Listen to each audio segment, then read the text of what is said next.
Dark Shepherd here. This is what I learned this last week. I'm an avatar again, except this one, is I think a little bit better. This is called VRoid Studio. So this is how I got this model. It's kind of made. The glasses don't look that great. I actually do have a custom setup I'm using, but the hair isn't the same. But this is an entirely free application. You get it in Steam. So you can go to Steam. I'm not sure if I can show this logo. We'll see how much trouble I get in for showing it. But you just go to Steam, go to VRoid Studio in the store, and then add it to your library. Open it up, and this is what you get. This. Now this model is a bit different because if we actually let's start from scratch. So we're going to back to model selection, don't save. So we're just going to create a new model. Make it more of a feminine model. It's loading up.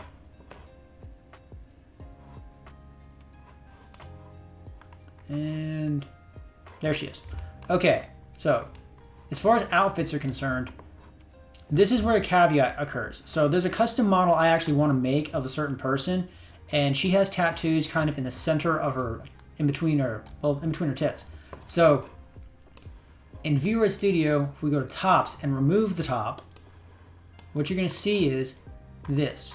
So the texture is baked on there. It is painted on the skin. We cannot remove this. So if you have tattoos, like specifically where the tattoos are on the model I'm making, is right here in the center of her chest. So that is going to have to be done in Daz. I can only do so much in here. So if we were to have something like this outfit, as far as creating the chest and making it bigger like I had, that's over here on the right side. So you just go down to chest, if I can find it. There's also knee puff, ankle puff. There's all kinds of stuff in here you can mess with. I didn't know flattened butt was in there. There's a lot of stuff in here I didn't see earlier. This may be because it's a different part. Is this because I'm in the wrong spot? I think it's under, because I'm under body. Oh, there's way more things we can do in here. I only saw that one part. Okay, so that's, bigger, smaller, whatever. But down to chest size, we can increase the size. And it doesn't stop at 1. That's just 1.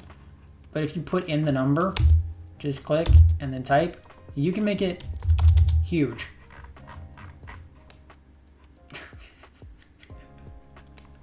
Oh, fun. Yeah, so the chest prominence, that's basically kind of how flat they are. I guess if something's pushing on them. Position, they're up, down. This is the cleavage. But yeah, so there's all kinds of things you can do. And then pick hairstyles. This is not a full walkthrough. There's actually a video that I kind of learned this from. And you can take this hair, well, not this hair, but you have to do customizations so you can actually make your own hair. But I'm not going to go over that right now. I can go over that later, like how I made my top knot. It's really simple, but not going to go over that. So this is VRoid Studio. This is what I was learning this last week. So I guess not in conjunction, in contrast to what we can do in Daz. So in Daz, we have our models where we can they have bare skin. Still got the control stuck wrong. So if I wanted to put a tattoo, which I'm going to put a tattoo here, then there's also the shoulder up here. And I can do that either here in Daz, use GIMP like I've used before to put it in a texture map, or what I can do is actually do what I did with a different model. Like I can actually show that in VSeeFace. So I'm going to bring this back. The overview is going to come back. I'm going to switch models real quick. And I think it was this one. So start that. So you can see, if you can see it, I can scale my face up real quick. So the dark shepherd on my forehead. See, this is the glasses I was talking about. I also give myself horns and my hair's down.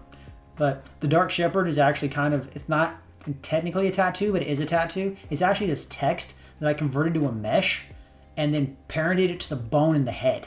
So that's how my head can move and the mark moves with it. Also, the glasses are also parented to the bone in the head. And I can show that in a little bit. But gonna switch back to the other avatar.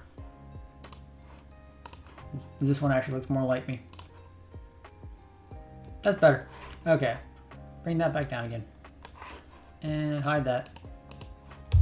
And okay, so, but when we export this, the biggest problem I was having with this is I was wondering how to get the toon shader into Blender, because when I was exporting, I was having issues like this. So the texture just disappears. It doesn't ever show up. So when this model came in here, there was nothing here. In the shading tab, when I go here, it was just black, because this is how it imports. You'll see this if you go to shading. This is particularly her arms and in the head. This wasn't here, so the image texture wasn't here. This is blue, but it usually shows up as black. And the metallicity is all the way up. So it looks like that. So in order to actually get it looking correct, we have to find the files. So Daz has this habit, not habit, it's designed like that, to create temporary files. When it creates these temporary files, and this goes for multiple parts of the application, like face transfer. I've got celebrities that I've made into models. I'm not saying who. I'm not sure I can show them at this point in time without getting in trouble. But when it does that, it builds a temporary file inside of your file system. And if you shut Daz down, those files disappear. So you have to make sure that you get them. Otherwise, they'll just vanish. And in the case of these textures, it's the same thing. So this is actually in a temporary file that's inside of Daz Studio. So you actually have to get these and then make sure that you save them. You copy the files out of that part of the file system and move them to a permanent setup. And I did the same thing with my face transfer models. So in this particular case, if we want our arms to look correct, we go to the arms section. Well, actually, we're going to go back to head. And we're going to copy this. So Control C, and then we just go to the arms. And then we're going to Control V. That's going to give us the image texture that we want. And this does have to be set up in sRGB and single image. Some of them will come up as UDIM tiles. That screws everything up, so don't do that. Make sure it's a single image. And then you're going to open the file, and then we're going to find our arms. So this is going to be a diffuse map. Make sure that you're looking at what the extension is, because this is .png.jpg, so it's a double extension. I don't even know if that would work. But this one, arms.png, we'll go with that one. And then we plug it in. And this is also another issue that can happen. So I don't know why it happens, but this is the correct file. But if we actually try to open this up in, like from here in Blender, actually I think I'm in the way on that one. Yeah, I'm in the way. We'll try this one, the JPEG. See, it's still nothing there. And if we were to actually open these files, they're blank. So in this case, what I did is I actually had to take it into GIMP and then export it as a PNG and then use it that way. So it's a really weird thing that happens, but it's how it works. So if I try to go in again, this temp folder, go to arms, that's png.jpg, that's that one. There's no other arms files in here, I don't think. Nope. That was, what was that? That was legs. I tried that earlier. It worked. But let me try legs real quick, see if that one works.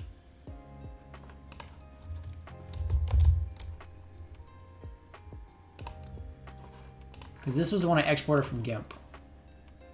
Oh, wait, I think I know what it did.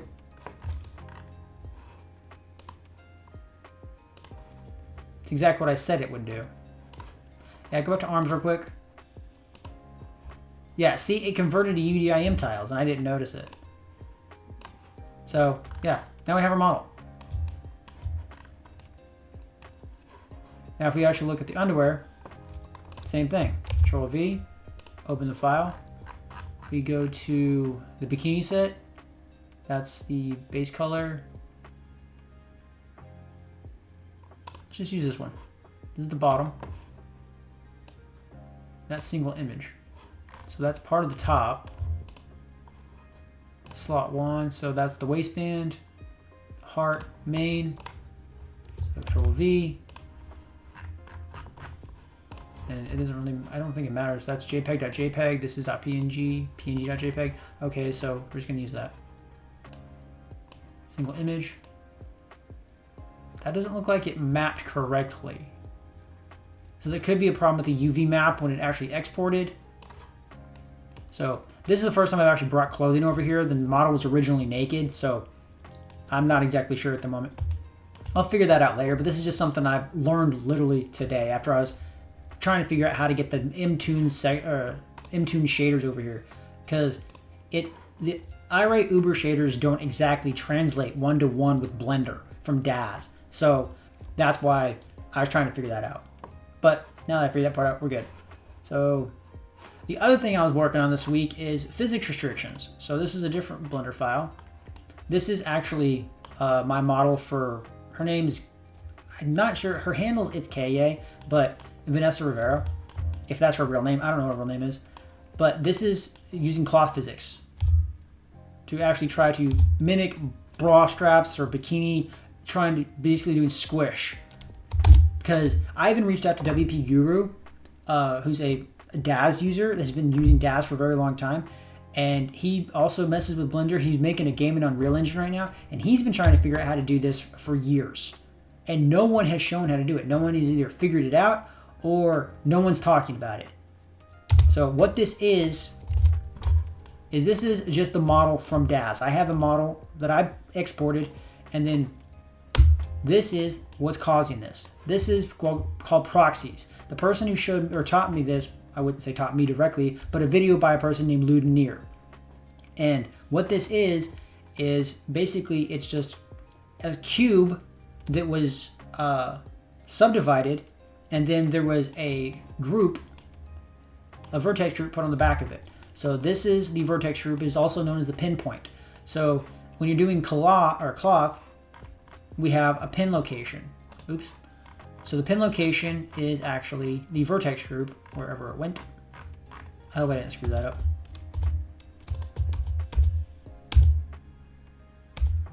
I might have screwed it up. I don't know. But regardless, that still works. Okay. When you have cloth physics, you can actually use a collision modifier to influence it. So if I move this, let's move it over here, and then resimulate, see how it explodes? So if I move it down, we still get more interesting results.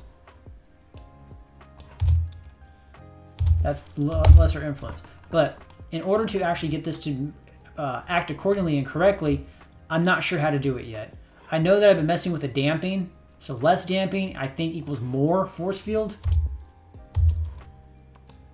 Well, it's not really force field, it's not a force field modifier, but it's just I'm messing with this, trying to figure out if I can get it to where I can shrink this down. And I'm going over chat, as you can see, there's other shapes I was messing with to try to get this to actually work correctly.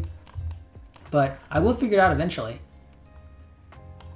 But this is just a collision, and it has to be a solid object. So this is a plane that I kind of gave a solidify modifier, expanded it out, and made it to where it bent like this. I'm going to try to turn it into an actual strap. But yeah, that's kind of what I've been working on. After that, once I get this done, I can actually go back to making renders. But yeah, that's really all I kind of had for this last week.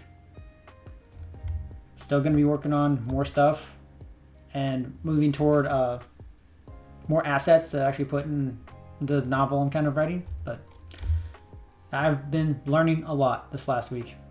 I'm hoping you have too. If you have any questions, concerns, or comments, feel free to leave them below. This will go up and probably on YouTube as well as the other platforms. So I'm gonna, like I've said before, start to try to move more towards safer work content. That way, I can kind of expand my horizons. But yeah, that's all I have. I'll see you next week. Bye.